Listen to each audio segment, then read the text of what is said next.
Listen to this idiot, what he says, first of all, about the Dhaka attacks. Just listen to it very carefully. You read the Quran. And this is exactly what happened just recently when the article came. The Indian newspapers, headlines, as well as the news channels, that I was responsible for inspiring one of the terrorists of the attack in Dhaka. Now the question is, who gets inspiration from whom? Fans do get inspirations from the people they want to emulate. Bear that in mind, dear viewers. In Bangladesh, I inspired him to do this act of killing innocent human beings. Really? Now the question is, are those terrorists your fans? I did a little research and I had to find out what was the story behind this. And when I spoke to the Bangladeshi official government people, they took... Now the question is, how did you speak to them? As per law and as per the police procedures, I am a lawyer and I have degrees, the highest degrees in law from Bangladesh. I am also a senior advocate in Bangladesh. You tell me, how could you talk to any law enforcing officer in Bangladesh where the investigation is still going on? No police officer will reveal anything to any suspect when the investigation is underway. You're such an idiot and such a liar, Dr. Naik.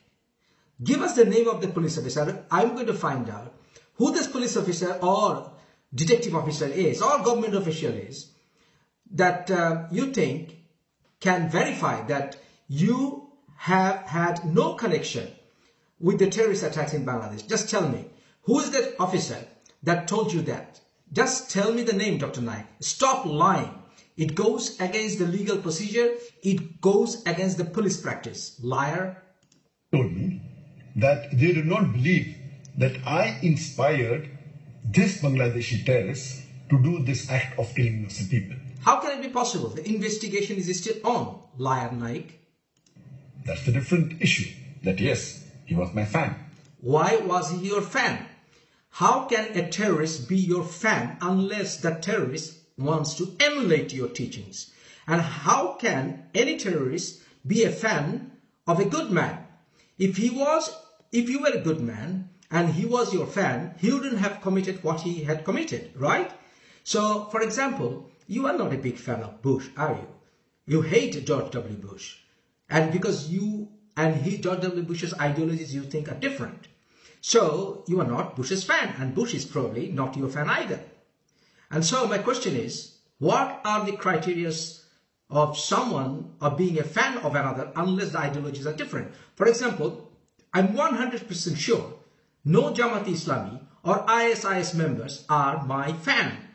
100%. Impossible. They may have agreed with some of the things that I speak about, but they are not my fans. A fan is someone when somebody looks up to that person as somebody, to emulate or love. So that terrorist was loving you and you are a religious man. The terrorist was following your same religion. So you were speaking about things, religious instructions. He was loving them.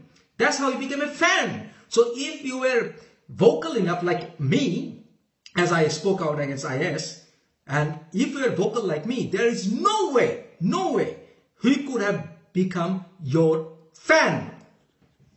What a logician you are, Dr. Naik. You can fool many of the idiots, but you cannot fool someone like me. And there are millions of fans of mine throughout the world. And particularly in Bangladesh, Alhamdulillah, more than 90% know me and more than 50% are my fans. Who gave you that bloody idea? Who gave you the bloody idea? You are rather poisoning my country. So he may have been my fan. May have been my fan. Now you're saying may have been my fan.